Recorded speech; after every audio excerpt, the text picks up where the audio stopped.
Hello, আসসালামু আলাইকুম। আশা করি আল্লাহর রহমতে আপনারা সবাই অনেক অনেক ভালো আছেন। তানিয়া কিচেনে আপনাদের সবাইকে স্বাগত জানাই। আজকে আমি আপনাদের সামনে হাজির হয়েছি আমড়া ভর্তার রেসিপি নিয়ে। এজন্য প্রথমে নিয়ে নিচ্ছি 3টে শুকনো মরিচ। আপনারা চাইলে একটু বাড়িয়ে দিতে পারেন, আবার কমা দিতে পারেন। নিয়ে নিচ্ছি লবণ, এর সাথে এখানে একটু মিশিয়ে নেব।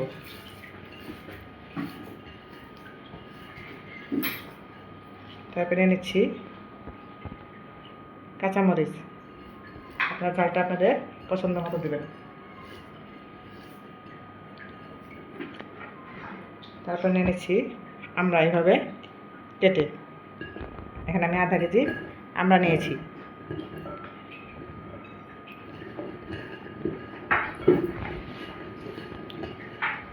দিয়ে দিচ্ছি তেঁতুলের টক,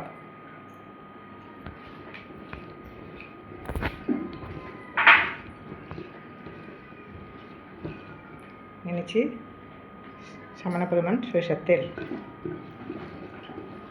ভালোভাবে এটাকে মেখে নেব। রেডি আমার আমড়া ভর্তা।